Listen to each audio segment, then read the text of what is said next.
ਮੈਂ ਪੰਜਾਬ ਦਾ ਇੱਕ ਬੇਰੁਜ਼ਗਾਰ ਨੌਜਵਾਨ ਤੁਹਾਡੇ ਸਾਰਿਆਂ ਦੇ ਸਾਹਮਣੇ ਕੁਛ ਕੁ ਗੱਲਾਂ ਰੱਖਣੀਆਂ ਚਾਹੁੰਦਾ, ਜੋ ਕਿ ਪੰਜਾਬ ਪੁਲਿਸ ਦੀ ਭਰਤੀ ਨਾਲ ਰਿਲੇਟਡ ਹੈ।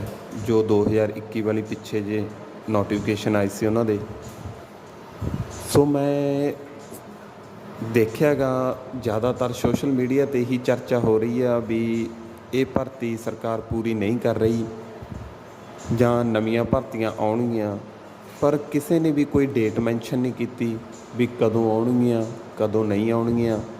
ਹਾਲਾਂਕਿ ਜਦੋਂ ਭਗਵੰਤ ਮਾਨ ਸਾਡੇ CM ਬਣੇ ਸੀ, ਉਹਨਾਂ ਦਾ ਪਹਿਲਾ ਬਿਆਨ ਇਹੀ ਸੀ ਵੀ ਅਸੀਂ ਬੇਰੁਜ਼ਗਾਰੀ ਖਤਮ ਕਰਾਂਗੇ। ਸੋ ਮੈਨੂੰ ਲੱਗਦਾ ਉਹ ਆਪਣੇ ਬਿਆਨਾਂ ਤੋਂ ਕਿਤੇ ਨਾ ਕਿਤੇ ਮੁਨਕਰ ਹੋ ਰਹੇ ਆ, ਆਪਣੇ ਬਿਆਨਾਂ ਤੋਂ ਪਲਟ ਰਹੇ ਆ। ਕਿਉਂਕਿ ਜੇ ਆਪਾਂ ਪੰਜਾਬ ਪੁਲਿਸ ਦਾ ਲਾ ਕੇ ਚੱਲੀਏ ਤਾਂ ਆਪਾਂ ਜਦੋਂ ਔਨਲਾਈਨ ਰਿਕੁਆਇਰਮੈਂਟ ਖੋਲ੍ਹਦੇ ਹਾਂ ਤਾਂ ਉਹਦੇ ਵਿੱਚ ਸਾਰਾ ਕੁਝ ਪਹਿਲਾਂ ਹੀ ਮੈਂਸ਼ਨ ਹੋਇਆ ਪਿਆ। ਜੋ 2021 ਵਾਲੀਆਂ ਪੁਰਾਣੀਆਂ ਭਰਤੀਆਂ, ਉਸ ਵਾਸਤੇ ਕੋਈ ਐਡਾ ਵੱਡਾ ਕੰਮ ਨਹੀਂ ਕਰਨਾ ਸੀਗਾ, ਕਿਉਂਕਿ ਫੀਸਾਂ ਆਪਾਂ ਭਰ ਚੁੱਕੇ ਹਾਂ। ਰਿਕਰੂਟਮੈਂਟ ਓਪਨ ਹੋਈ ਵੀ ਆ, ਨੋਟੀਫਿਕੇਸ਼ਨ ਉਹਦਾ ਆਇਆ ਹੋਇਆ, ਠੀਕ ਹੈ। ਸੋ ਉਹਦੇ 'ਚ ਮੈਨੂੰ ਨਹੀਂ ਲੱਗਦਾ ਕੋਈ ਇੰਨਾ ਟਾਈਮ ਲੈਣ ਵਾਲੀ ਗੱਲ ਸੀਗੀ। ਸੋ ਅੱਜ ਨੂੰ 1 ਮਹੀਨੇ ਤੋਂ ਉੱਪਰ ਹੋ ਗਈ ਸਰਕਾਰ ਬਣੀ ਨੂੰ, ਤਾਂ ਆਪਾਂ ਨੂੰ ਅੱਜ ਨੂੰ ਕੋਈ ਨਾ ਕੋਈ ਰਿਜ਼ਲਟ ਜ਼ਰੂਰ ਮਿਲਣਾ ਸੀ। ਜਿਵੇਂ ਕਿ ਉਹਦੇ 'ਚ ਹੈੱਡ ਕਾਂਸਟੇਬਲ ਦਾ ਰਿਜ਼ਲਟ ਪੈਂਡਿੰਗ ਹੈ, ਇਨਵੈਸਟੀਗੇਸ਼ਨ ਐਂਡ ਕਾਂਸਟੇਬਲ ਸੀ ਜਿਹੜੇ ਸਿਲੈਕਟ ਹੋਏ ਸੀ ਉਹਨਾਂ ਦਾ ਹਜੇ ਤੱਕ ਉਹਦੇ 'ਚ ਕੋਈ ਪਤਾ ਹੀ ਨਹੀਂ ਵੀ ਕਦੋਂ ਉਹਨਾਂ ਨੂੰ ਜੁਆਇਨਿੰਗ ਮਿਲਣੀ ਹੈ, ਉਹਨਾਂ ਦੀਆਂ ਲਿਸਟਾਂ ਨਹੀਂ ਆ ਰਹੀਆਂ। SI ਇਨਵੈਸਟੀਗੇਸ਼ਨ ਕਾਂਸਟੇਬਲ ਦੇ ਇੰਟੈਲੀਜੈਂਸ ਦੇ ਸੀ ਪੇਪਰ ਜੋ ਕੈਂਸਲ ਹੋ ਗਏ ਸੀ, ਉਹਨਾਂ ਨੂੰ ਦੁਬਾਰੇ ਰੀਕੰਡਕਟ ਨਹੀਂ ਕਰਵਾਇਆ ਜਾ ਰਿਹਾ। ਸੋ ਕਿਤੇ ਨਾ ਕਿਤੇ ਗੱਲ ਪੈਂਡਿੰਗ ਹੀ ਚੱਲੀ ਜਾਂਦੀ ਹੈ, ਅੱਗੇ ਦੀ ਅੱਗੇ ਡੇਟ ਪਈ ਜਾਂਦੀ ਹੈ। ਸੋ ਮੇਰਾ ਇਹ ਵੀਡੀਓ ਬਣਾਉਣ ਦਾ ਇਹੀ ਮਕਸਦ ਸੀ ਵੀ ਜੋ ਵੀ ਮੇਰੇ ਵੀਰ ਭੈਣ ਆਪਣੇ ਟੈਲੀਗ੍ਰਾਮ ਵਗੈਰਾ WhatsApp ਗਰੁੱਪਾਂ 'ਚ ਜੋ ਕਹਿੰਦੇ ਆ ਵੀ ਆਪਾਂ ਨੂੰ ਕੁਛ ਕਰਨਾ ਚਾਹੀਦਾ, ਸੋ ਵੀਰੇ ਆਪਾਂ ਨੂੰ ਇੱਥੇ ਮੱਥਾ ਮਾਰੇ ਦਾ ਕੋਈ ਫਾਇਦਾ ਨਹੀਂ। ਜੇ ਆਪਾਂ ਰੀਅਲਟੀ 'ਚ ਕੁਛ ਕਰਨਾ ਤਾਂ ਆਪਾਂ ਨੂੰ ਵੀਰੇ ਘਰਾਂ ਤੋਂ ਬਾਹਰ ਨਿਕਲਣਾ ਪਊਗਾ। ਕਿਉਂਕਿ ਆਪਾਂ ਰੀਸੈਂਟਲੀ ਪਿੱਛੇ ਦੇਖਿਆ ਆਪਣੇ ਜਿਹੜੇ 3 ਕਿਸਾਨ ਬਿੱਲ ਸੀਗੇ, ਉਹਨਾਂ ਨੂੰ ਕਿਵੇਂ ਕਿਸਾਨਾਂ ਨੇ ਸੜਕਾਂ 'ਤੇ ਬੈਠ ਕੇ ਸਰਕਾਰ ਨੂੰ ਇੰਨਾ ਮਜਬੂਰ ਕਰਤਾ ਵੀ ਸਰਕਾਰ ਨੇ ਉਹ 3 ਕਾਨੂੰਨ ਵਾਪਸ ਲੈ ਲਏ। ਆਪਣਾ ਤਾਂ ਉਸ ਦੇ ਸਾਹਮਣੇ ਕੋਈ ਵੀ ਐਡਾ ਵੱਡਾ ਸੰਘਰਸ਼ ਹੈ ਨਹੀਂ ਗਾ। ਆਪਾਂ ਸਿਰਫ ਜੇ ਆਪਾਂ 100-150 ਬੰਦਾ ਜਾ ਕੇ ਯੂਨਿਟੀ ਬਣਾ ਕੇ ਵੀ ਉੱਥੇ DGP ਆਫਿਸ ਮੂਹਰੇ ਜਾਂ CM ਦੀ ਕੋਠੀ ਦੇ ਬਾਹਰ ਬੈਠਦੇ ਆ ਨਾ, ਤਾਂ ਆਪਣਾ ਹੱਲ ਇਹਨਾਂ ਨੇ ਵਿਟਿਨ 2-3 ਦਿਨਾਂ 'ਚ ਹੀ ਕਰ ਦੇਣਾ।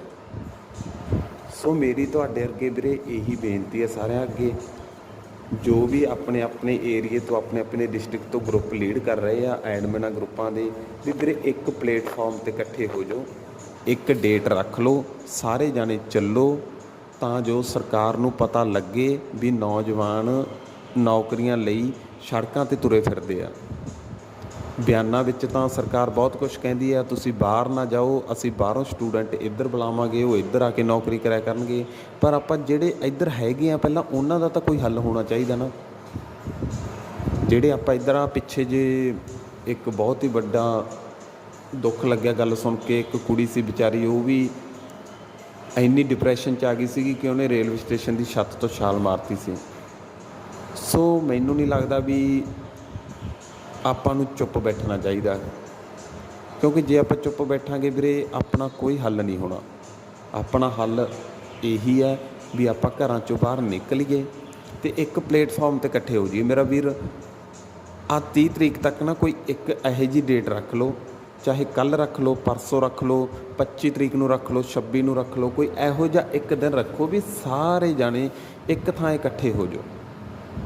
ਐਂ ਨਹੀਂ ਆਪਣੀ ਗੱਲ ਬਣਨੀ ਵੀ 5 ਜਾਣੇ ਜਾ ਕੇ CM ਸਾਹਿਬ ਨੂੰ ਮਿਲਿਆ, 10 ਜਾਣੇ ਜਾ ਕੇ DGP ਸਾਹਿਬ ਨੂੰ ਮਿਲਿਆ, ਤਾਂ ਉਹ ਆਪਾਂ ਨੂੰ ਮਿੱਠੀਆਂ ਗੋਲੀਆਂ ਦੇ ਕੇ ਤੋੜ ਦਿੰਦੇ ਆ। ਉਹਨਾਂ ਨੂੰ ਪਤਾ ਵੀ ਹਾਂ ਇਹਨਾਂ ਦੀ ਯੂਨਿਟੀ ਹੈ ਨਹੀਂ। ਮੇਨ ਗੱਲ ਆਪਣੀ ਯੂਨਿਟੀ ਦੀ ਹੈ।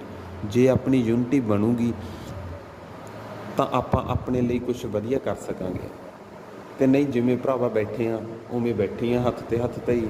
ਕਈ ਤਾਂ ਮੇਰੇ ਵਰਗੇ ਵਿਚਾਰੇ ਓਵਰੇਜ ਵੀ ਹੋ ਰਹੇ ਆ, ਕਿਉਂਕਿ ਜਿਹੜੀਆਂ ਨਵੀਆਂ ਭਰਤੀਆਂ ਆਉਣਗੀਆਂ ਉਹਨਾਂ 'ਚ ਇਹਨਾਂ ਨੇ 18 ਤੋਂ 28 ਸਾਲ ਹੀ ਰੱਖਣਾ ਹੈ। ਸੋ 2021 'ਚ ਜੋ ਐਲੀਜੀਬਲ ਸੀ ਲਾਸਟ ਡੇਟ ਸੀ ਜਿਨ੍ਹਾਂ ਦੀ, ਉਹ ਹੁਣ ਓਵਰੇਜ ਹੋ ਗਏ ਅਗਲੀਆਂ ਭਰਤੀਆਂ 'ਚ। ਸੋ ਉਹਨਾਂ ਵਾਸਤੇ ਵੀ ਮੈਨੂੰ ਲੱਗਦਾ ਵੀ 1 ਸਾਲ ਦਾ ਘੱਟ ਤੋਂ ਘੱਟ ਰਿਲੈਕਸੇਸ਼ਨ ਚਾਹੀਦਾ। 18 ਤੋਂ 29 ਸਾਲ ਹੋਣੀ ਚਾਹੀਦੀ ਹੈ ਉਮਰ, ਤਾਂ ਜੋ ਉਹਨਾਂ ਨੂੰ ਵੀ ਇੱਕ ਮੌਕਾ ਮਿਲ ਸਕੇ ਜਿਹੜੇ ਵਿੱਚ ਵਿਚਾਲੀ ਰਹਿ ਗਏ, ਜਿਨ੍ਹਾਂ ਨੇ ਪੇਪਰ ਦੀਆਂ ਫੀਸਾਂ ਵੀ ਭਰਤੀਆਂ ਅਤੇ ਉਹਨਾਂ ਦੇ ਪੇਪਰ ਹੀ ਕੰਡਕਟ ਨਹੀਂ ਹੋਏ। ਸੋ ਵੀਰ ਮੇਰਿਓ, ਮੇਰੀ ਤੁਹਾਡੇ ਅੱਗੇ ਇਹੀ ਹੱਥ ਜੋੜ ਕੇ ਬੇਨਤੀ ਹੈ ਵੀ ਵੱਧ ਤੋਂ ਵੱਧ ਇੱਕ ਪਲੇਟਫਾਰਮ 'ਤੇ ਇਕੱਠੇ ਹੋ ਜਾਓ। ਆਪਾਂ ਅਲੱਗ ਨਾ ਜਾਈਏ, ਆਪਾਂ ਇੱਕ ਪਲੇਟਫਾਰਮ 'ਤੇ ਇਕੱਠੇ ਹੋਵਾਂਗੇ ਤਾਂ ਸਰਕਾਰ ਨੂੰ ਵੀ ਪਤਾ ਲੱਗੂ ਵੀ ਹਾਂ ਯੂਥ ਜਾਗਦਾ ਹੈ। ਹੁਣ ਤਾਂ ਉਹਨਾਂ ਨੂੰ ਇਹ ਆ ਵੀਰੇ ਵੀ ਇਹ ਸੁੱਤੇ ਪਏ ਆ ਸਾਰੇ, ਕੋਈ ਟਵਿੱਟਰ 'ਤੇ ਕੁਛ ਨਹੀਂ ਹੁੰਦਾ, ਕੋਈ ਟੈਲੀਗ੍ਰਾਮ 'ਤੇ ਕੁਛ ਨਹੀਂ, ਫੇਸਬੁੱਕ 'ਤੇ ਕੁਛ ਨਹੀਂ।